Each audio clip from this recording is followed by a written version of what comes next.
Well, hello there, how are you going? Well, recently I had the privilege of being in the audience for a new reality show called The One. It's an Australian programme where they try to find Australia's #1 psychic.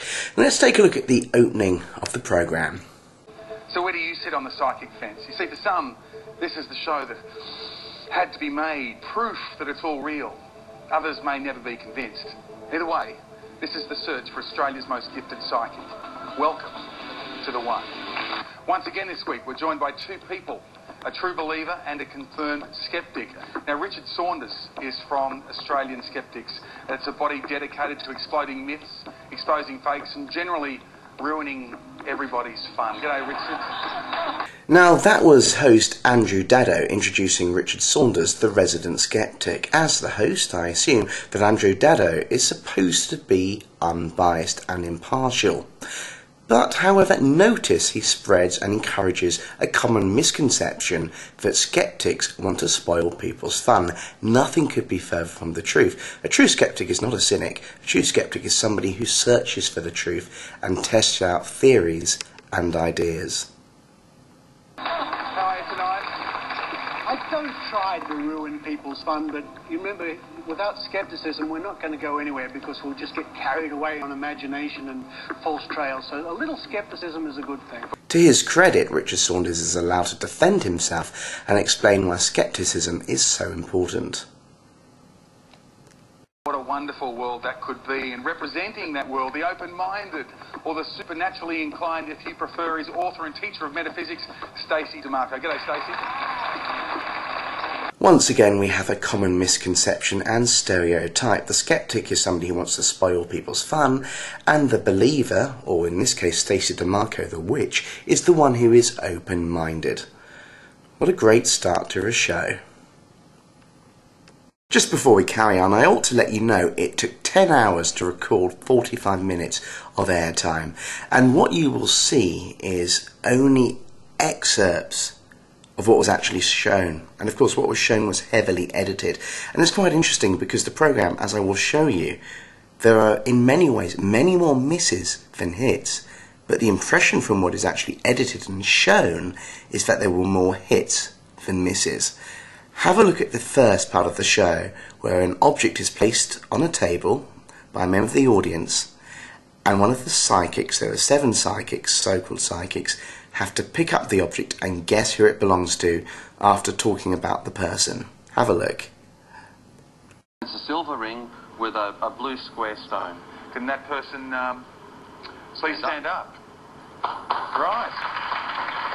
Tell me, did many of those things, are you an artist? Are you... I'm a graphic designer. Right. Anything else? Lots of other things. Needing to do a bit more exercise and... How's that? You love that? I get really bad neck and shoulder pain and back pain from headaches and that sort of thing. I have to say, the minute he opened his mouth, I just thought, that's my jewellery that he has. So I have a beautiful silver chain Silver chain with a cross and a nice bit of... beautiful crystal. The item belongs to, maybe the person stand up. So can you... Yeah, I work for the railways. Yeah. Which is the trains. Yeah. Don't know about the red car. My kids are half Maltese. They eat too much takeaway. My mother's name's Mary. She's passed. What about your wrist? Any... No, I actually do drumming, and my wrist has been sore because it was on Monday night. Right. And it was sort of like listening to a classic hit radio station. It was bang, bang, bang. Yeah, I mean, it was very impressive. Pretty good, you might think, and as Andrew Daddo says, it's bang, bang, bang like a hit radio station. Well, not quite. What is the item? it's a beautiful love heart locket. The owner of that, please stand up. I kicked myself because I looked at you. Could you relate to what I was sharing with you? Not really, no. I didn't relate too much of that at all. You didn't? Okay. All right.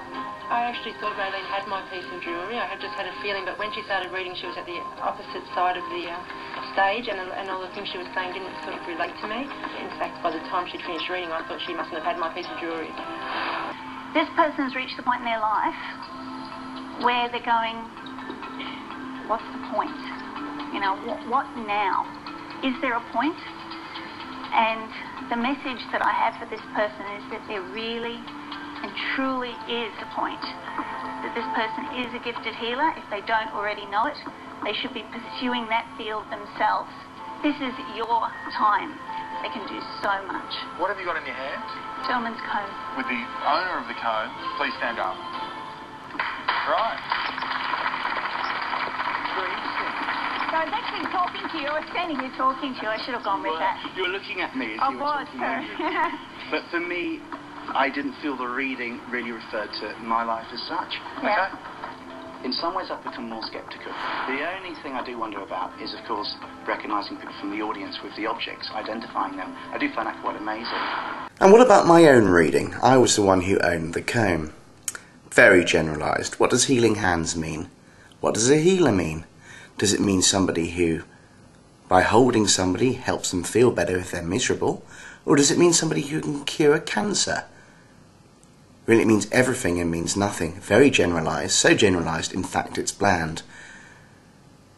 But funnily enough, my best friend was also analysed on the show. Have a listen to this. And there was a gentleman in the spirit world that just kept on showing me that he had some sort of connection to birds or fowls. So I feel like I want to say it was either chickens or he had pigeons. I have to say the first thing that I was getting was I'm feeling frustration around a garage door or some sort of entry point into a house or a garage. I was seeing like this thing sort of jamming a little bit.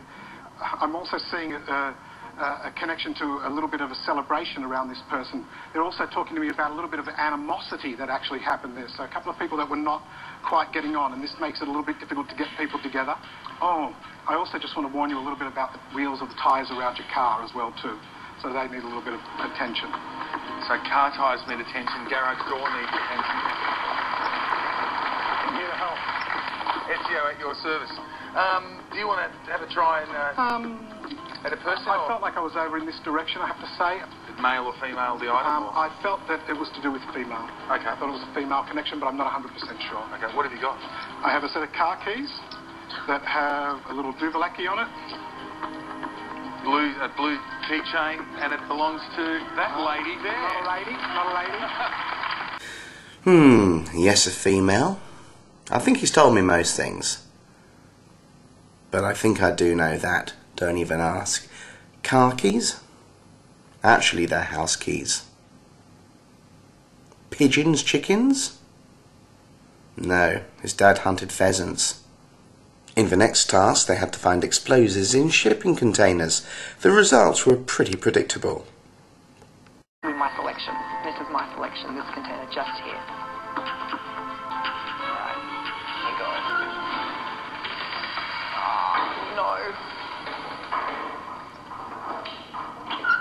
Not this one. Not this one.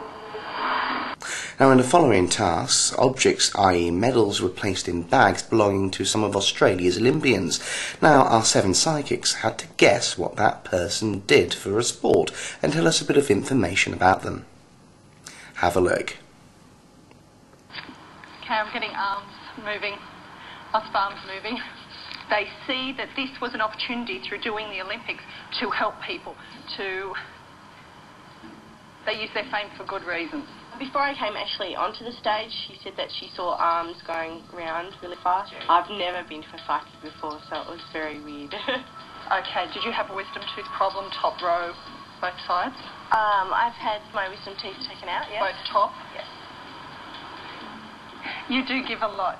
You really have a great purpose. You really want to give back to the community. I have my own foundation, which is called Aspire to be a Champion. That's where we raise funds for athletes with disabilities throughout Australia. And I just think it's a way of giving back to the sport and to the people that have given me so much. Quite interesting and quite impressive, definitely some of the guesses, but I have to say, again, they were heavily edited. When I was in the audience, there were so many misses.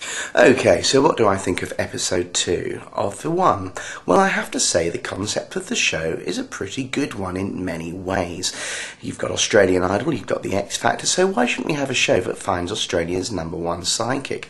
Well, the issue I have is that there's very little evidence that psychics are genuine. So first, would it not be good to have a show where psychics prove their trade, try and prove that there is evidence they are genuine, before we first make that assumption and then have a programme where we find Australia's #1?